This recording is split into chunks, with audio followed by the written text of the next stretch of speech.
میں اس نے مجھے بلایا اور آپ ہیں وہ, ہاں جی, او تیرے کی تب.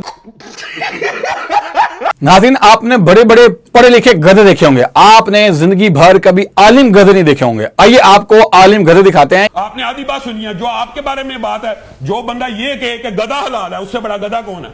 بات آپ دیکھیں, گالیوں پہ مت آئیں. گالی نہیں میں دے رہا, کھوتا بریانی سے حرام سمجھی آندی ہے نہ حلال جی. ہو گیا سر سب, جو آپ نے کر لی, جو آپ اپنے مذاق اور تصدیق کر لی کے طور کے اوپر اس وجہ سے عالم کے پاس روک جاتے. اب آتے ہیں گدھے پہ, اب گدھے پہ رکیے گا. ناظرین, میں ہوں علی طلعت چودھری اور آپ دیکھ رہے ہیں ADN ڈیجیٹل. ناظرین, میں ان کو گدھا نہیں کہہ رہا, یہ علامہ صاحب نے دوسرے علامہ صاحب کو کہا کہ جس نے گدھا حلال کہا وہ خود گدھا ہے, اور دوسرے ایک دوسرے کے اوپر الزام لگا رہے ہیں. اور جو اینکر ہے, جو ہوسٹ ہیں, کو ہوسٹ ہیں, وہ ماشاءاللہ TRP کی دور میں لگے ہوئے ہیں اور خاموشی سے بیٹھے ہوئے ہیں.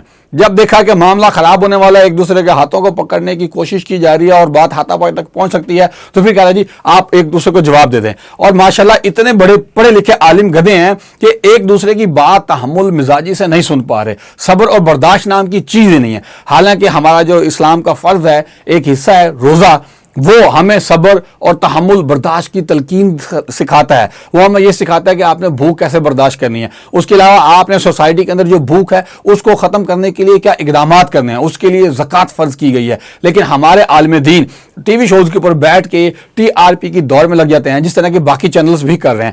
آج جو ہمارا رمضان ٹرانسمیشن کا مقصد تھا 15-20 سال پہلے, وہ اب ختم ہو چکا. اب کیا ہے کہ TRP کی دور کے اندر لگ جانا ہے. آپ نے لڑائیاں کروانی ہیں, آپ نے محاذرائی کرانی ہے, آپ نے ڈرامے بازی کروانی ہے, جس طرح انڈیا کے بھی ایک شو کے اندر کروایا گیا. ایک عالم دین نے ایک جاوید صاحب کو بلایا اور وہ ایک تعینی ٹاپک کے اوپر بحث کی, اور اس کے بعد کیا چل رہا ہے, بعد میں وہی لوگ آرام سے بیٹھ کے کھانا کھاتے ہیں.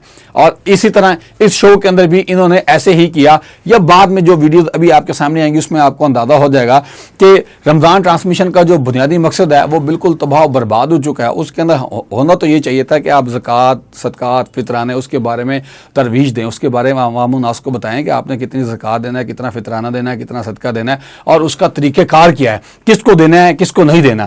روحانی تسکین کیا ہونی چاہیے, روزے سے ہماری روحانیت میں کس طرح اضافہ ہوتا ہے, ہم نے کس طرح معاشرے کے اندر گناہوں سے بچنا ہے, عدم برداشت کی پالیسی اپنانی ہے. حضور صلی اللہ علیہ وسلم نے اپنی زندگی میں روزے رکھ کے کیا سبق دیا, معاشرے کے اندر غربت اور بے روزگاری کو کس طرح سے ختم کیا.